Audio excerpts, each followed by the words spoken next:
after the 30-year War, or maybe even later than that, when they were emancipated. They used to be like Jacob ben Joseph, the son of Joseph, and that obviously did not please them anymore. And they could take other names. In some small towns, they gave them ridiculous names. That's where you have these names that are not that nice. So your family always came from large cities? No. Mother really came from a small city. Oberglogau, which is now a part of Poland. Then was Prussia. My mother was born in Berlin. And the language between them? The language between them was always what they called High German. I mean, we did not speak Yiddish, we spoke German. And your father's education? My father went to college, a pharmacist, but then, as I said before, changed his profession. I guess it was easier to go into the father-in-law's big business than running a pharmacy.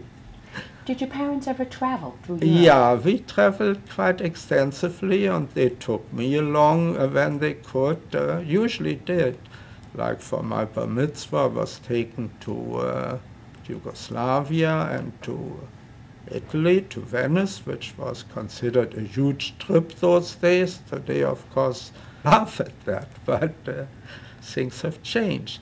And we used to go to Switzerland, to Bavaria in winter. You know, we were in summer we went to the seashore. We were a well-to-do family, you could say. Now, when the Nazis came, that all changed, but that's, I guess, a later story. In terms of your education, it was public, but in terms of your Jewish education for your bar mitzvah? I had a religious teacher in high school. That was part of your curriculum. You had to take religious education. So it didn't count much in your papers, but in your marks, but you had to do that. Yes, I did. I could read Hebrew, which I can't anymore, but I could. And when I was bar mitzvah, I was asked whether I had it, which I didn't. So my brother said, let's call him Chaim, and I have kept that ever since. Do you remember the synagogue that you belonged to? Yes, my parents belonged to the synagogue in Linden Street. The Lindenstraße synagogue was essentially a synagogue for the better Jewish families in Berlin, let's say upper-class Jewish families in Berlin. Later on, they built a new synagogue in the Prinzenstraße, where the rabbi was very famous later on, Rabbi Beck. He came to America, and I think he made his name here too then.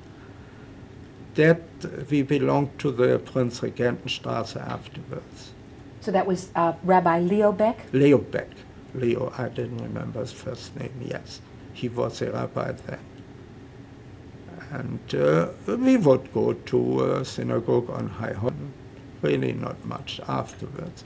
I also would be like on a Seder or Pesach. I would be invited by a friend of the family, a Rabbi Karlebach, who had a son, which I met there during the festivities, and I realized now that he became a very famous folk singer. That is that Rabbi Karlebach. I knew him as a child. He must have been roughly my age, maybe he was even a little younger, but I used to go there. My parents would send me there to have some more Jewish education, if you want to call it that. In terms of friends, who were your friends? Were they Jewish? Were they non-Jewish in the community? I would say the Werner Siemens Realgymnasium was sometimes the derogatorily called a Juden school because there were more Jewish kids than others. But I had Jewish and Gentile friends. I really had them both. Though they were by force, I had to have more Jewish friends because there were more Jewish kids in the school. As a young child, any sense of anti-Semitism amongst your friends or your parents' acquaintances? I can't really remember that. So one used to talk about there being a certain, Germans called it, used a Jewish word for that once in a while, amazingly. They called it "rishis," which meant there was some latent anti-Semitism around, or maybe not so latent. It was there. It was there. So I never really felt it, but it was there, of course. Now, did your parents have non-Jewish friends?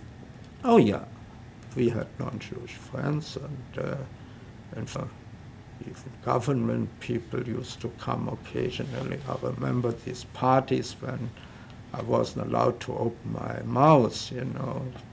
But yes, they did, on business people, I guess. And your father's political background? He was a Democrat. And in fact, my older brother, my brother, was a member of the Reichsbanner, which was a democratic organization that kind of fought either Nazis or, you know, or rightists, so to speak. I never forget that. But no, we were liberal people, democratic people. Now, was there anti-Semitism? I presume there was some, but we really never felt it that much until, of course, the Nazis came. And I remember when Hitler came in, we were all standing around the radio. You didn't have television then. And everybody said, well, that can't last very long. And then somebody says, well, if it lasts longer, we can all kill ourselves. Now, it affected me very much then. It was surprising how people got suddenly scared. So, but after he came to power, sit down. And business in Germany, because they started rearming, suddenly became very good. And that even spilled over into the Jewish community's business. You know, people had money, people bought things.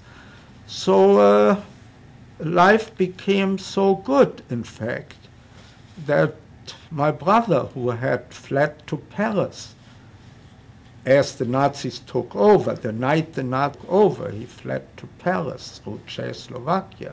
He came back, you know, to run the family business because, you know, things weren't all that bad in Berlin. Yes, there were restrictions, but you could live with it if you had to.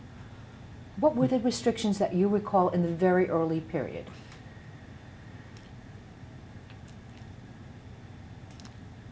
For instance, a little later, first of all, of course, college anymore. And then it started out with restaurants or dance cafes where we used to go as young people, having signs there saying Jews not desired. Well, often enough you pretended you didn't see it, you went there anyhow, which was maybe foolish, but you know how young people are. And then it successively